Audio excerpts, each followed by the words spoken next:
Welcome everybody. Welcome to this webinar that is part of the Qualitative Methods Masterclass webinar series. I'm Ricardo Contreras, and I will introduce this presentation. Today we have Dr. Catherine Houghton from the School of Nursing and Midwifery at the National University of Ireland in Galway. Dr. Houghton will be presenting a walk through thematic synthesis. Before we start, I would like to say a few words about this webinar structure. Your microphones will remain muted throughout the presentation. However, as Dr. Houghton is presenting, please feel free to write down your questions using the question section in the GoToWebinar control panel. And in fact, you can practice now. You can write something like hello, and I will be able to read that. So at the end of her presentation, which will take about 40 minutes, she will proceed to answer your questions. And at that point, I will offer you the microphone if you desire to speak. And I would only like to ask you that if you speak, you always start saying something about where you are located, your name and where you are located. Okay, that would help. This webinar is being recorded, and you are going to receive the video recording about 3 hours after the webinar is over. And I should also add that your microphones are muted and they will remain muted throughout the presentation. I would like now to ask my colleague Juliana Barabas from IIQM to introduce Dr. Houghton.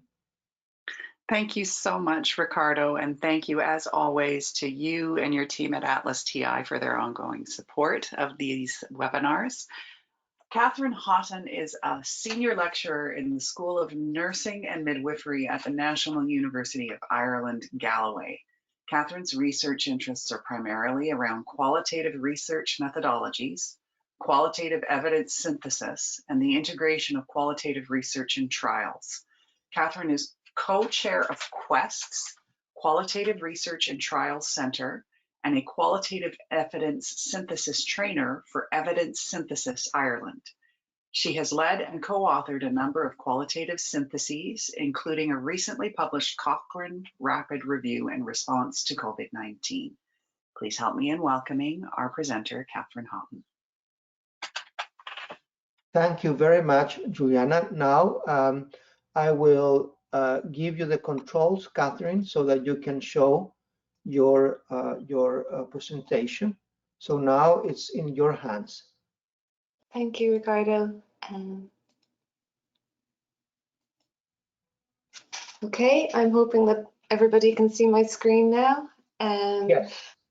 Perfect, thank you so much. And I just want to say thank you for the invitation to speak today. Bear with me for a little while. I'm quite nervous. I've hosted a number of webinars, but I've never actually been the presenter at one. So I'll just give you an overview of what I'll be talking about today. It's very much a quick whistle-stop tour of thematic synthesis using an example that we have. So I'll just tell you a little bit about myself first, about Evidence Synthesis Ireland, and a brief overview of qualitative evidence synthesis itself, what thematic synthesis is, and again, as I said, talk about the worked example. I must I suppose highlight at this point that this example was submitted for review to Cochrane in November. Unfortunately, the peer review process has been slowed, understandably, as you can imagine. And in fact, in the meantime, as Juliana mentioned, I had started and completed with a team a rapid review qualitative synthesis. So unfortunately, it's not yet published, but it is under review. So as Juliana said, I'm a senior lecturer in the School of Nursing and Midwifery. I am a qualitative researcher by background, as well as a nurse and a children's nurse in my previous life. I do have an interest in the integration of qualitative research into clinical trials or randomized trials. So that's part of my role as a senior lecturer. I've put on sabbatical because it's in parentheses now, because I was supposed to be delivering this webinar from the University of Alberta. So unfortunately, I'm here in my house instead. And just before I begin, I'd just like to give a few acknowledgements. First of all, to IIQM and Atlas TI for the invitation. I'm honoured to be here today, this evening, or this morning, depending on where you are in the world. Thank you to Evidence Synthesis Ireland, my co-authors on this review that I'll be talking about, my colleague Jenny McSharry. We have delivered qualitative synthesis workshops together in the past, so she has given me permission to share one or two of the slides from those. National University of Ireland, Galway, and Alex Clark and Bailey Souza, who I met in Galway last year, and they introduced me to the IIQM. Just to briefly explain, Evidence Synthesis Ireland is based within the School of Nursing and Midwifery, again in NUI Galway, in collaboration with Cochrane Ireland, and their mission is to build evidence synthesis knowledge, awareness and capacity on the island of Ireland. And they have key activities such as webinars, fellowships, trainer accreditation, primary research and workshops. So anybody interested in learning more can visit their website. As I said, this is very much a whistle-stop tour. I'm not sure of the familiarity of the audience in terms of what qualitative evidence synthesis is. But to me, I suppose the bigger question is, it's about how do you bring these two very different worlds together, the world of systematic review and the world of qualitative research. And there you can see in the center lies qualitative evidence synthesis. I like to refer to Alex Clark's editorial from the IIQM on why qualitative research needs more and better systematic review.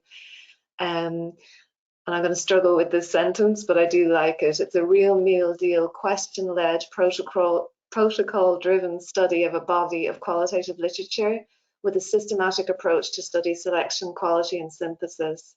While more qualitative systematic reviews are being done than ever, more are still needed. And I think, again, highlighting the recent qualitative review I did in response to COVID, there is a need for more of this type of research to be done.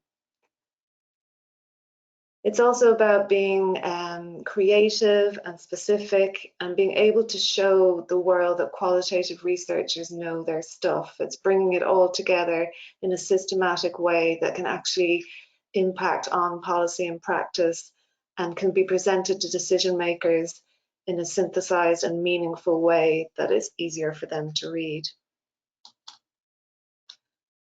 So just to define qualitative evidence synthesis, I know globally many different terms are often used, such as meta-synthesis and things like that.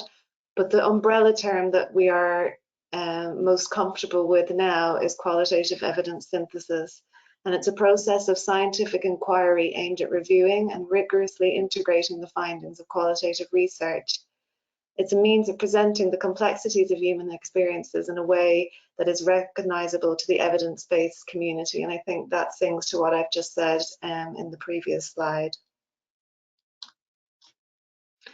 So MasterChef is a cookery program that we would have in Ireland and the UK, and I'm sure there's similar examples where you are. And it always reminds me of MasterChef because I can't cook, but I love watching these programs and the way that they describe the plates of food that have, you know, blended together so nicely and the ingredients all complement each other, but then the judges always want to be able to taste the individual flavors as well. And this reminds me of qualitative evidence synthesis also, where we talk about subsuming the concepts from the primary studies, but with retaining the differences and enlightening the complexities. So it's just a kind of a way for me that to remember the importance of the individual studies as well as the whole synthesis of them. Again, from those of you who may be less familiar with qualitative evidence synthesis, it's a family of methodological approaches to developing new knowledge based on rigorous analysis of existing qualitative findings. There are numerous different types and approaches from, even from Joanna Briggs, Epicenter. A lot has been written around this, but I suppose more recently, the most common approaches that you'll find in the literature are meta-ethnography, which is one of the original approaches to evidence synthesis, thematic synthesis, which is what I'll be talking about today, framework synthesis, and then the best fit framework synthesis. And it was actually that last approach that we used for the Cochrane COVID rapid review. So if you wanted to look that up, if you were interested in learning more about how that works. So the first thing is, how do you choose which one will work for you if you're interested in doing one of these, doing research like this?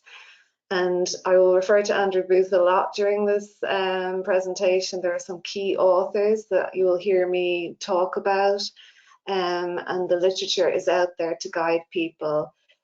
One of the first things to go to is the retreat framework, and this is helping you decide what evidence synthesis methods would help you answer your research question.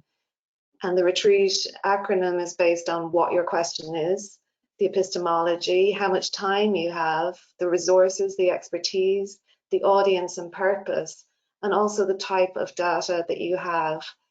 So again, if I were to be giving a more detailed overview of qualitative evidence synthesis, I'd be able to talk through why you might choose meta-ethnography over thematic synthesis, or indeed why you would use best fit framework synthesis. So more specifically, to talk about thematic synthesis, sorry, I have a clock keeping an eye on me. If I was to talk about more specifically about thematic synthesis, this is first described by James Thomas and Angela Harden. And again, they're based at the Epicenter. You will find work from this group of people very helpful if you were to be undertaking a qualitative synthesis. Very good guidelines, a lot of expertise, and they work closely with the key authors in this space. So why thematic synthesis? It's a very pragmatic approach. It's useful for integrating findings with an intervention review. So if you're undertaking a qualitative synthesis that you wish to link with a systematic review, this provides a framework to do so. One of the key messages is that it's important to go beyond the primary studies. So you're not just describing what the other studies have said. There is an element of interpretive analysis. And you'll see that in the 3 stages of the approach outlined here. The first stage is line by line coding, then a generation of descriptive themes, and then a generation of interpretive or analytical themes. And I will illustrate those to you when I talk about the worked example. So this is the worked example. We registered this in Cochrane as a protocol back in 2017. It was a complicated review for many reasons outside of this, but we stuck at it, and it was we were resilient in making sure that it got to submission stage, and we are still committed to making sure it gets to publication stage. A lot of us on the team are very cognizant of the ethics and the issues around research waste in clinical trials. And by looking at these barriers and facilitators to recruitment to trials, we felt would give trialists the opportunity to make the most of recruitment and reduce research waste. So as you can see, the original title at the bottom of your screen is the factors that impact on recruitment to randomized trials in healthcare, or qualitative evidence synthesis. Now, actually, when the whole process was underway, we realized that this was actually too broad a question. So we made some difficult decisions along the way, but for now, we decided to focus on the participants, or the potential participants' experiences and perceptions, rather than looking at recruiters or clinical staff as well. Excuse me. So the specific objectives were to describe potential participants' perceptions and experiences of accepting or declining to participate in trials, because obviously we felt it was really important to understand why people say no to trial participation, to explore the barriers and facilitators to participating in trials, and to explore to what extent the barriers and facilitators identified were addressed by strategies to improve recruitment, as evidenced in a previously published Cochrane review by Sean Treweek in 2018, or updated in 2018. So here you can see I've acknowledged Quest and TrialForge, and again the Cochrane library we are using putting this review through the trial methodology group within Cochrane. So now I'm going to talk about the nuts and bolts of actually conducting a QES, or specifically a thematic synthesis in this illustration. And the main stages, and again, this is a very systematic process, are to refine your question, the process of searching for the evidence, the qualitative evidence, screening for relevant studies, extracting the data that you need for synthesis, assessing the methodological limitations of the studies that you've included in your review, the actual synthesis, and then assessing the confidence in your findings. How well can you stand over what you have presented to the public and to decision makers? And I'll talk a bit about reporting as well. So here is Andrew Booth again, who will become a very, I suppose, very well read for any of you that are undertaking a QES. So again, in terms of acronyms, it's really important to formulate the question, and I think we learned that specifically in the recruitment review, because it was a very broad question. In other reviews that I've been involved in, particularly around concepts like in nursing, the idea of care, the idea of hospital settings, they're all quite, when you actually sit down and think about them, those terms can be quite broad and mean very different things in different places globally. So actually spending that time sitting down and teasing out the question is critical, and I cannot emphasize how important it is. Now, as with qualitative research, qualitative synthesis can be iterative, and it's open to change. That's okay, but starting with a really strong vision for what you want to find out at the end of it is really, really crucial. So I won't talk through each of these acronyms. I know these slides will be available afterwards. The one that we opted for was the SPICE acronym for helping to articulate our question. This focuses on the setting, the perspective, whose perspective are you looking at? What is the phenomenon of interest? Comparison, this is relevant if you're looking at doing some subgroup analysis, maybe as we had originally intended, comparing the perspectives of the recruiters with the potential participants, or if you were looking at a subgroup analysis based on geography or income level, or if it was a clinical question, maybe comparing different disease types. And then evaluation, again, articulating from the outset what you want to do with this information. Why is it important? What are people going to find out by reading your review? So again, this is just a reminder of what this SPICE framework, how you articulate it and how it helps you. It also feeds into your search strategy. You can use these headings as different concepts for your search strings. It also helps you tease out your inclusion-exclusion criteria. I used an example of care there recently, or in the last slide, where a review that I was doing looked at nurses' experiences of caring for people with dementia. So we were able to say what care was and also what we thought care was not. So things like advanced care directives or administrative stuff.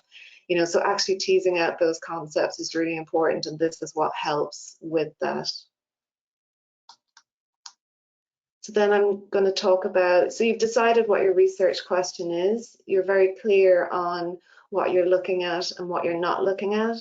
And the next thing you need to do is to find qualitative papers that will help you to answer your question. And searching for that evidence, there's a lot of different ways, and what we're increasingly seeing in the literature is an acknowledgement that actually searching for qualitative research is not the same as searching for a randomized trial or an intervention review. It's too nuanced. There's a lot of complexities around how qualitative research is reported. So again, as Andrew Booth would say, qualitative evidence synthesis aims to find sufficient cases to explore patterns. So they're not necessarily attempting to be exhaustive. It's not that we are purporting to say that we have every single qualitative study that is out there on a particular topic. We want to have enough to make that synthesis valuable and meaningful. Again, terminology that's used in searching for qualitative evidence synthesis or for qualitative research for a synthesis are the terms specific versus sensitive. So do we want a specific search that will pick out really highly relevant papers, or do we want a sensitive one that will find everything that we need, possibly, you know, maybe not as relevant as we would want? So we should generally privilege specificity over sensitivity, in recognition that qualitative research is far less prevalent than quantitative research, and so subject searches that run without methodological filters will contain a higher proportion of irrelevant hits. So my first advice before I talk through this is certainly for input from an information specialist. I have not done a review without the guidance and the expertise of an information specialist. And for this review, you can see an example of one of the search strings that we used. The first three are around recruitment and participation in trials. The one that I wanted to flag for you today, for anyone interested in conducting a review, is the number 5, the qualitative search string, because without this you will get every survey, trial, and you still do to a certain degree, but it will help you to tease out and find that qualitative evidence that you're looking for. And again, number 6, because often QES questions relate to experiences and perceptions, and you can see that a specific string on this is really important as well. Hopefully you're familiar with the Prisma flowchart, and we don't exactly use that term in QES. We tend to refer to a study flow diagram. I'm not going to talk through all of this because you can see it was quite a complicated process. We did 2 searches in 2016 and another in 2017. And we actually have done another in 2019, which will be added to the update of the review. But you can see the numbers that we're looking at in terms of, 3,150, 5,090, additional grey literature sources and Google Books and things like that. The actual number that we got to, if you follow the thread on the left-hand side, was 185. We found 185 relevant full text for our original question, and this is when we decided not to look at recruiters, but to focus mainly on potential, or focus solely on potential participants. And we also decided not to look at recruitment to trials involving children because of the differences in terms of informed consent. So after that process, we got down to 86 studies. Now, anybody with experience of qualitative synthesis will know that 86 studies would not be considered a manageable number, but also that you wouldn't actually get to know the data and represent it fairly if you were dealing with such large numbers. So if you look at records screened using CART, this is what I wanted to talk to you next about, and this is how we got from 86 to 19. And then we also had another 11 sources from the 2017 search using those new criteria. So our total number at the end was 30. That was 30 reports of 29 studies. So CART and the CART tool, I suppose, is a way to try and purposefully sample from the total number of studies that you had deemed eligible for inclusion.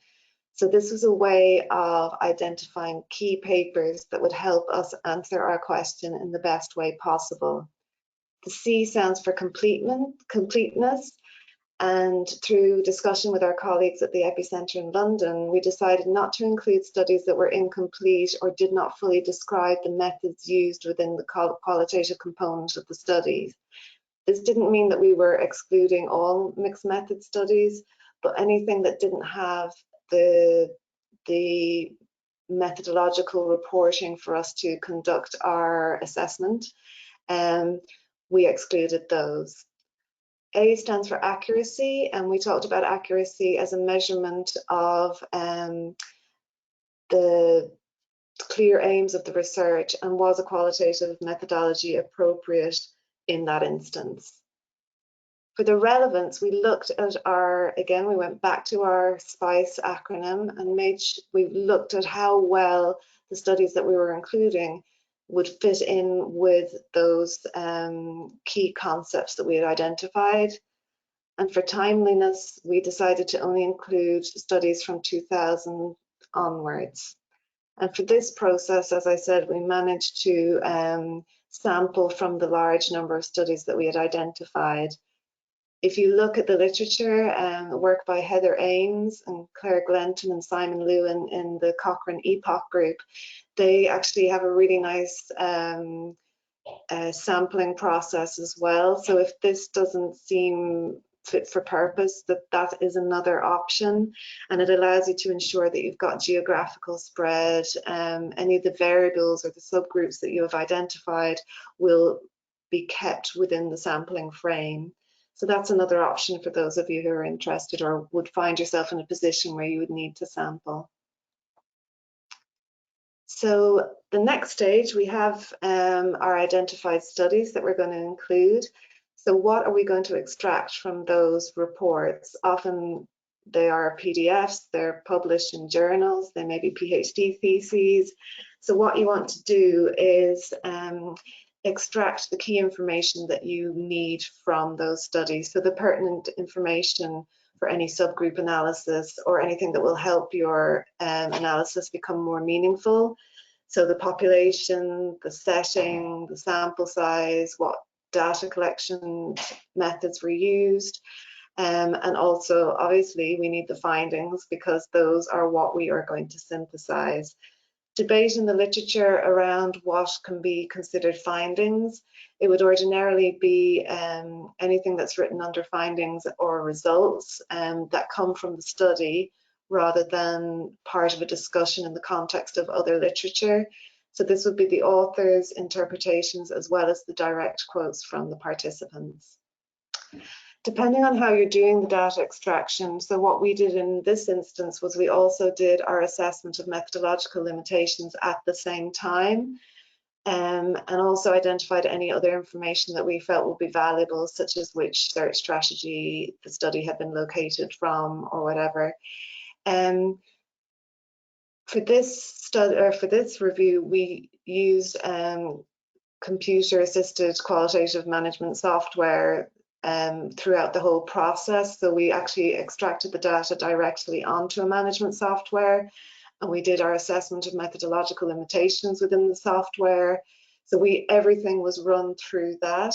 However, other people prefer to use different technologies such as Google Forms. We used that recently for the rapid review because not everybody had access to a software program in their own homes. Or you can use a Word document, an Excel sheet. There are various different ways that suit people. But for us, actually, you know, the traceability and the auditability of using data management software was invaluable to us, particularly as this was a review that was conducted over a lengthy time frame. So there are many assessment of a methodological limitation tools. They're often called quality appraisal tools or critical appraisal tools. but at the current time, the preferred term would be assessment of methodological limitations, and I'll explain why shortly. The most commonly used of these are the Critical Appraisal Skills Program, or the CASP tool. There are a number of criticisms of this tool and its usability in terms of the broad nature of the questions, and it can be quite subjective at times. But until a time when a more comprehensive tool is developed, you will often find in the literature that this is the one that people use, and certainly within the Cochrane guidance they would advise using this tool.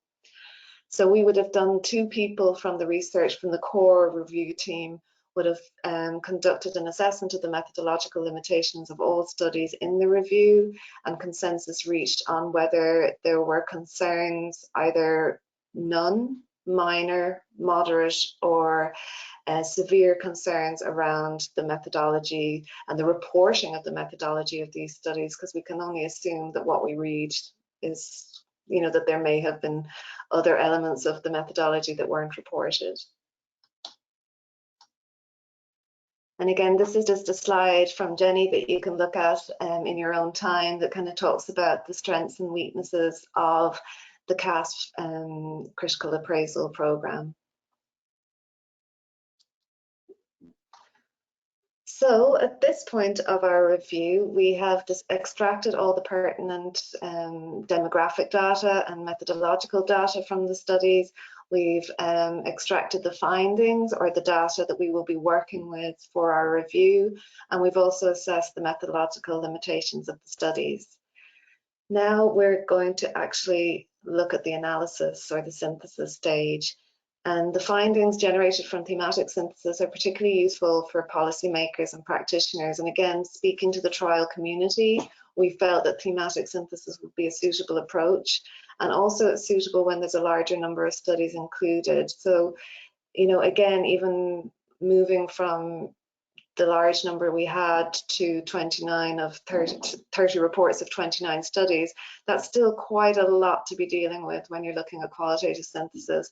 And thematic synthesis provides a platform to actually deal with that or manage that without getting absolutely swamped or drowning in data. And the reason it makes it manageable is that there are these 3 clear stages: line by line coding, generation of descriptive themes, and then the generation of analytical themes.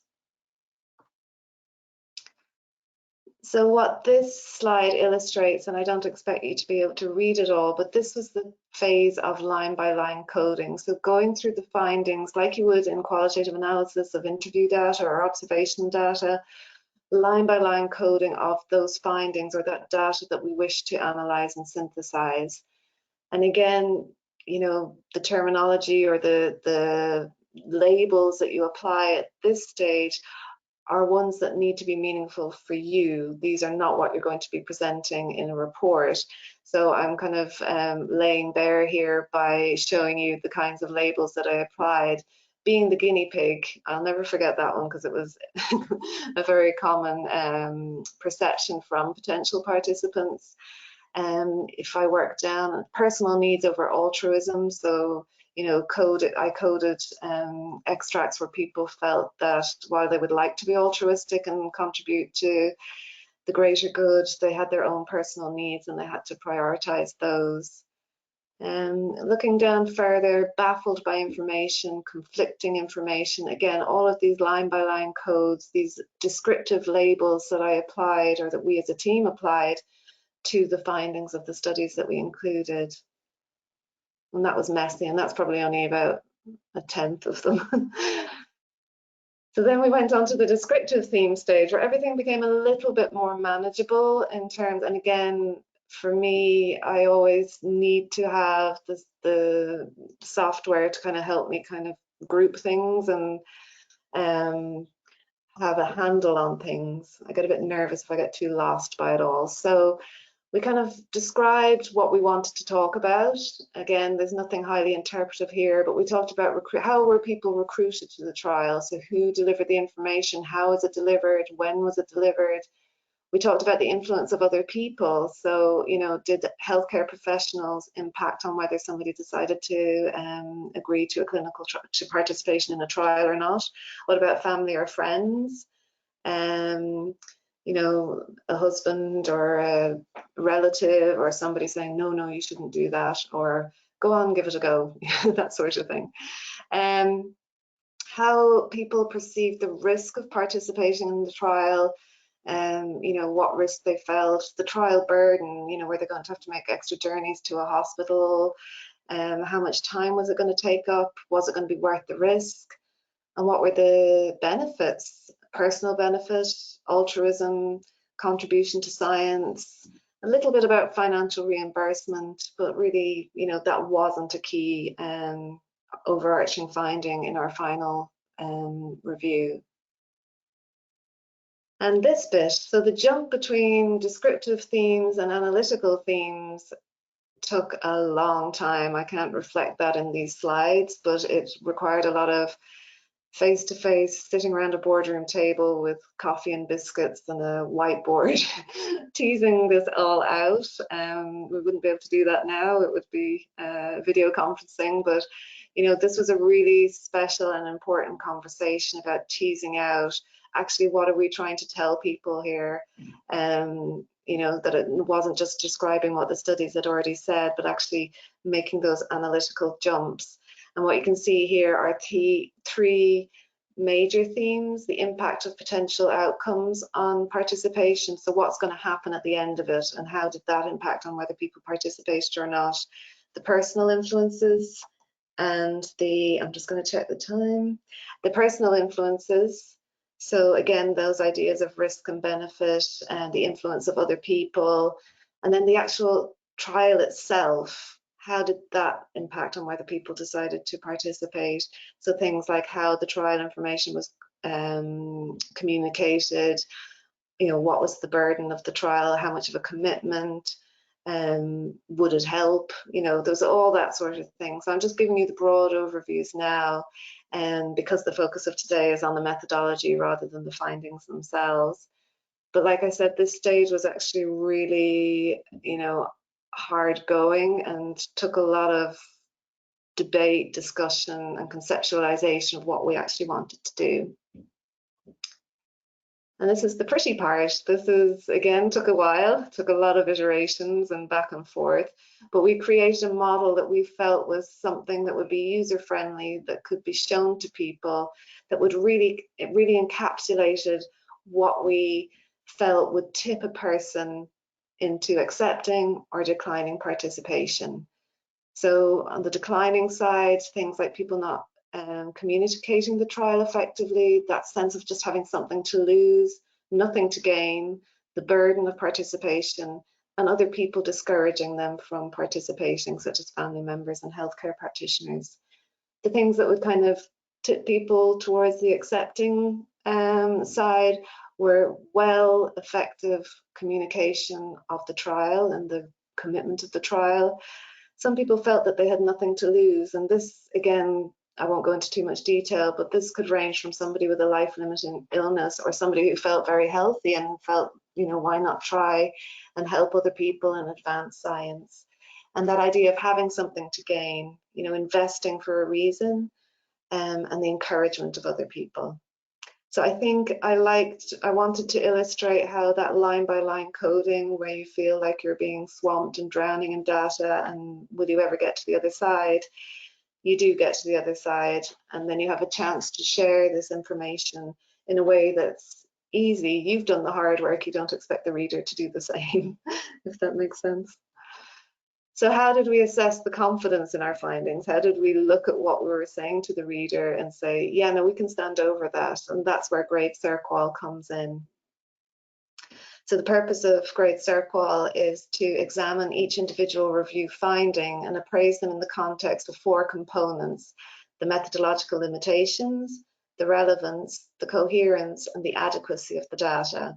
And again, the EPOC group in Cochrane, as well as a number of key authors and figures like Jane Noyes and Andrew Booth, created a series of documents outlining how to use grade CERQUAL. And for anybody, again, undertaking a QES, I cannot emphasize enough the need to read these papers and to actually learn this process of assessment of confidence, because it really, this is the stamp of approval in terms of showing the reader that you believe what you're saying, or if there are ones that you have less confidence in, at least highlighting to the reader that those specific findings may not have as much clout as the ones in which you have high confidence.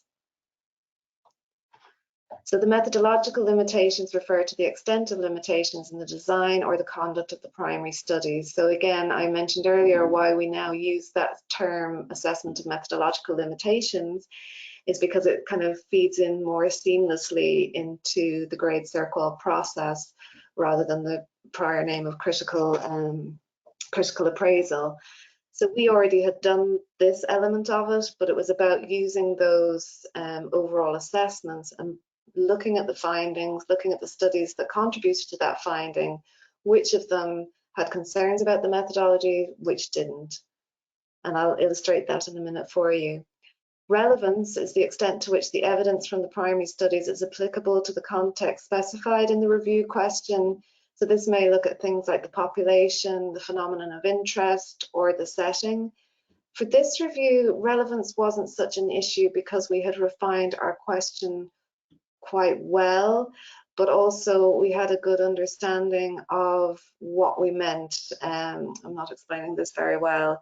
I suppose the high number of studies for a start and the relevance of what was being said slotted quite easily into our review. But if you were looking at something specific to women in lower income countries, for example, and your data referred more primarily to women in higher income countries, then again, the relevance would be less obvious in that sense, and you may have concerns there. Or if you were looking at healthcare settings and all of the data were focused on acute hospitals or tertiary hospitals, not encompassing primary care settings, again, you may have a concern about the relevance there. The coherence refers to identifying patterns in the data across the primary studies included in the synthesis. So it explores whether the finding that you have stated is well grounded in the data and provides a convincing explanation, or are you trying to fit a few square pegs in a round hole? Are you trying to make some of the data fit where it doesn't really, or that they don't speak to each other in a unified way? So again, looking at the CERQUAL papers, there's a number of webinars and online resources for this as well that will help you understand the difference between relevance, coherence, and adequacy. The adequacy of the data is an overall determination of the degree of richness and quantity of data supporting review finding. So again, looking at the richness of the data that feeds into that finding, the use of direct quotes, the thickness, are you basing a finding on 3 mixed method studies where there's a line or two in each, or are you looking at full paragraphs from a phenomenological study that really explores in depth and supports the author's interpretation with direct quotes from the participants? So again, there's an element of, it's very hard to numerically define this process. It's very qualitative, and having qualitative expertise on the team is really critical here. People that can understand what good qualitative data looks like. I know that sounds self-evident, but it's not. It's something that needs to be teased out quite carefully. So this is an example of a CERQUAL table. It's called a summary of review findings. So here we listed, and I can't remember off the top of my head how many, I think up into the 30s, statements that we drew from the thematic synthesis. So one example at the top row there is trial information delivered verbally during face-to-face contact can be less confusing than written details. So we have an example quote from one of the papers: "The communication with the family physician reassured some patients more than the information sheet. They've highly valued the personal information and discussion of the trial, which made them feel safe." The next column identifies which studies contributed to that summary review finding. So you can see there's 1, 2, 3, 4, 5, 6 studies that feed into that finding. Our overall assessment was moderate confidence. And on the last column, you can see we had some concerns around the adequacy of the data. We had moderate concerns from one study of the relevance, minor concerns around the cohesiveness of what was being said, and we had minor concerns about 2 of the 6 studies in terms of methodological limitations. Now, this is a summary of qualitative findings table, but what you would have behind that would be a far more detailed evidence profile, where you would actually explain why you said you had concerns around adequacy, why you had concerns around relevance, cohesion, etc. And actually, in the more recently published Cochrane reviews, those evidence profiles would be included in the final report. But this is just to give you an overview of how you assess confidence in your findings and how you present it to the reader. So those considering whether they want to use face-to-face or written information can see that we actually have moderate confidence that face-to-face delivery of information is less confusing than the written details. So again, this is just a sample of the using 3 of our summary findings, but we applied this process to more than 30 of the findings we had.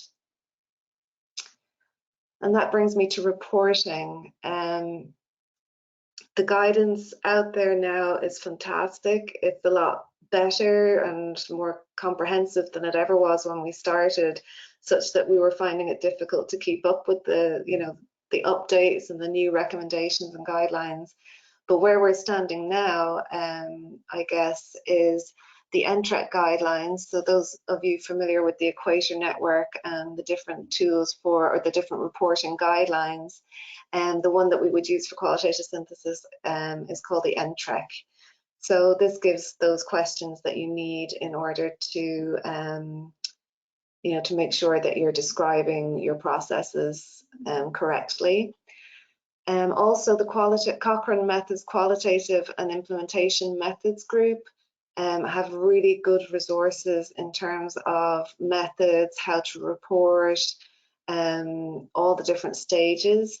So those 2 really formed the guidance that we were using on the completion of our review, and all the way through, obviously, because you need to know what you're going to report in order to do it. But finally, just to draw your attention to the EPOC guidelines.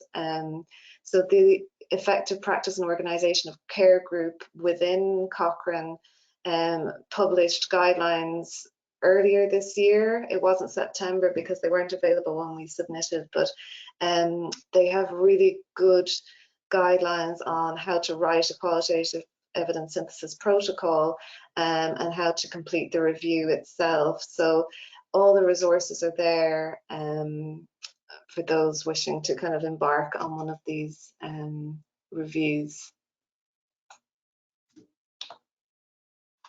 Sorry, no, I'm just trying to find my next slide. So what did I learn? And I suppose a lot of this is learning over a number of reviews, not just the one that I've spoken to today. But the first is the read, read, read. And I hope I've emphasized that enough throughout, that the resources are there, and really getting a handle on the methodology before you start is crucial.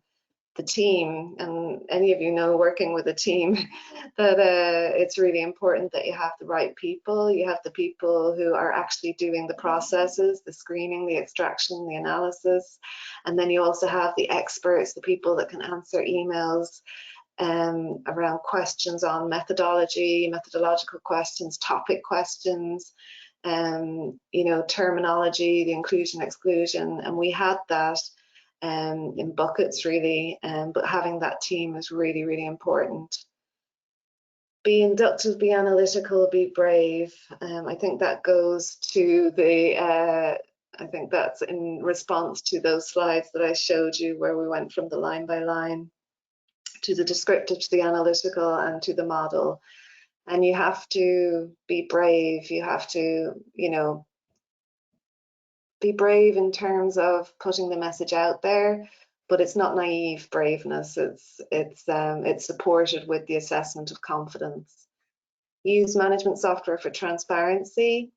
Embrace the Q of QES. Ultimately, this is still qualitative work. It's not a systematic review in the traditional sense, and there can be often can be you know, a little bit of discourse around, you know, is there a role for qualitative synthesis, and are we kind of trying to apply systematic review techniques to qualitative research? But there's enough written out there now, I feel, that we can, you know, stand up and say it's under the umbrella of evidence synthesis, but it's very different and it has its own approaches and stages.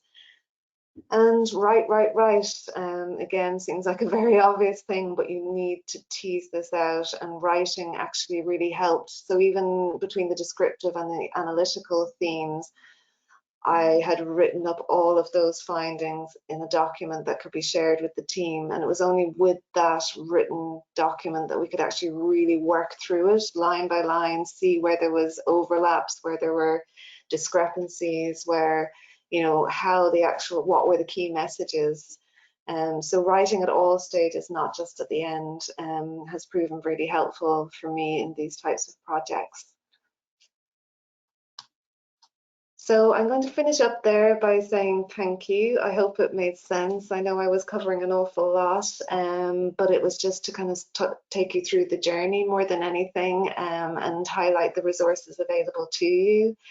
And again, you know, what you would hope for at the end was a masterpiece that could be judged on a TV program rather than a slice of burnt toast. That remains to be seen.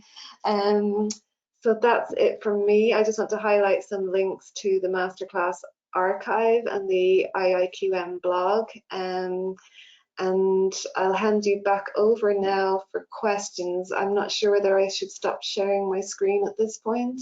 I'll ask Ricardo. No, I think the best is that you just keep it like that. Keep Okay. it on that last slide.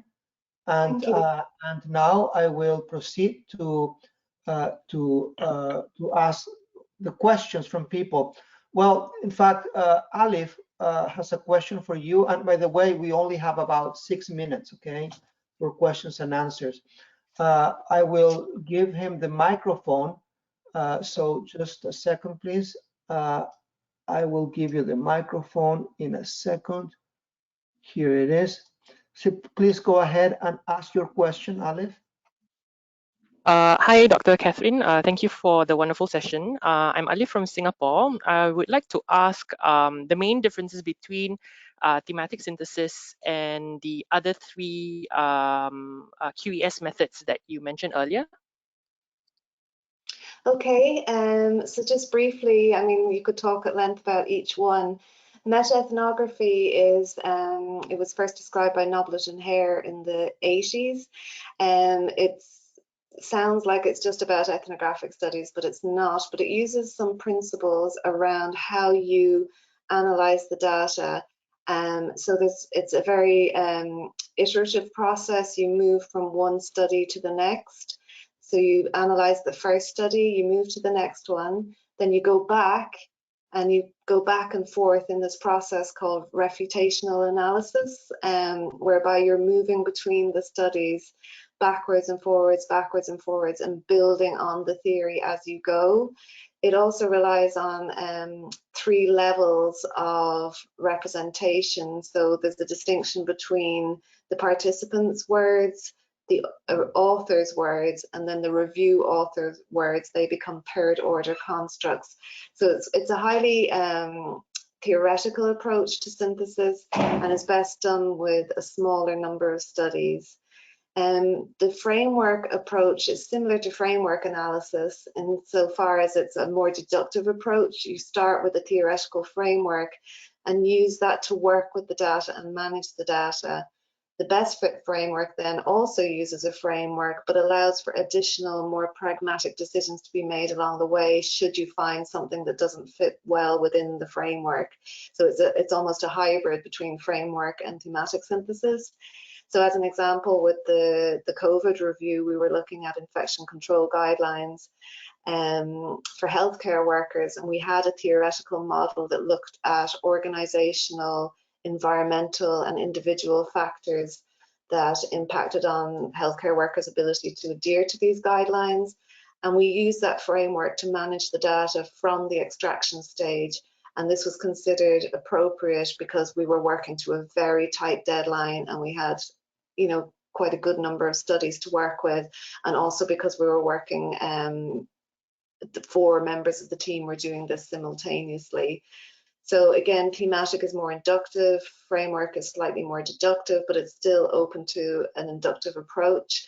And then meta-ethnography is a highly conceptualized approach that is useful when you've only a few studies, because it's very time consuming and very theoretical and conceptual. I hope that answered your question.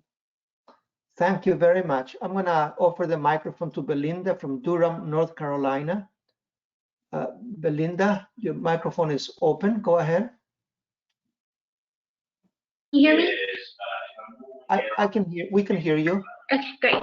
Thank you so much, Catherine. I really enjoyed your presentation. It was very informative. I'm disappointed that it only lasts an hour, because I would like to hear more about the other two, the other two types of analysis.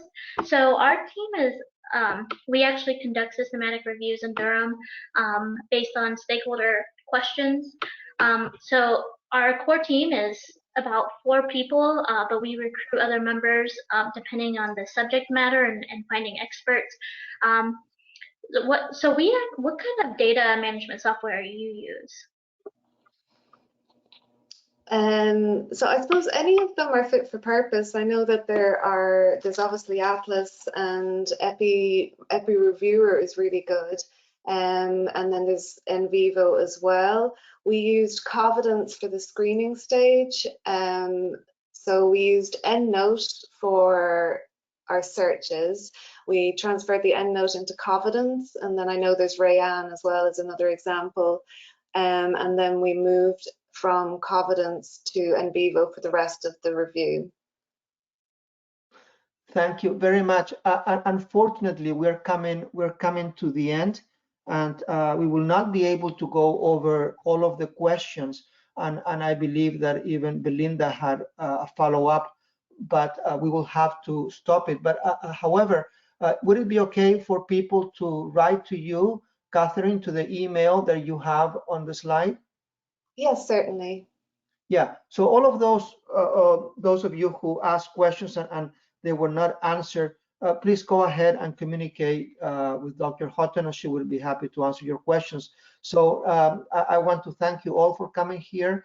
And before we close the session, I would like to offer the microphone to my colleague, Juliana. Please, Juliana, go ahead and say a few closing remarks. Let me see, Juliana, are you there? I was muted. Okay, good. Go ahead. Sorry for both of you. That's And okay. I just want to thank Catherine and you, Ricardo, again for this wonderful session. Highly informative, learned a lot myself, to be honest. So thank you again.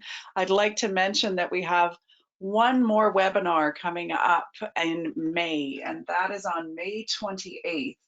Kendra Rieger and Christina West will be presenting Creating Collaborative Shared Research Initiatives, Strategies and Approaches. So that's coming up on May 28th. That will be, thank you, Ricardo. So we've got our registration. If you scroll down, you can see there's the registration on our masterclass page. So go ahead for those of you who are interested, please do. And of course, the archive link you've seen, Catherine put that up on her slides as well. You'll be able to see both the video and a copy of Dr. Houghton's slides on our archive site later this week. So thank you again, and Have a wonderful rest of your week. Thank you very much, Juliana. Just a few words to say this webinar series is now in its 7th year, and we will go into our 8th year starting in June. So please, you are invited to come back to our webinars, and your participation is always essential for the success of the series. So please invite your colleagues and invite your students. You're all welcome, and look forward to seeing the new calendar sometime soon. I don't have the specific date, but we should start adding names soon. So thank you, all of you, for being here. And Catherine, would you like to say a few closing remarks? I wasn't going to, but I will. I'd just like to say thank you, everyone who listened to me. I will welcome any queries. I know that there was a lot to take in there, and just to wish you all well and to stay safe. Thank you very much, Catherine. Thank you very much, everybody, and goodbye, and see you next time. Bye-bye.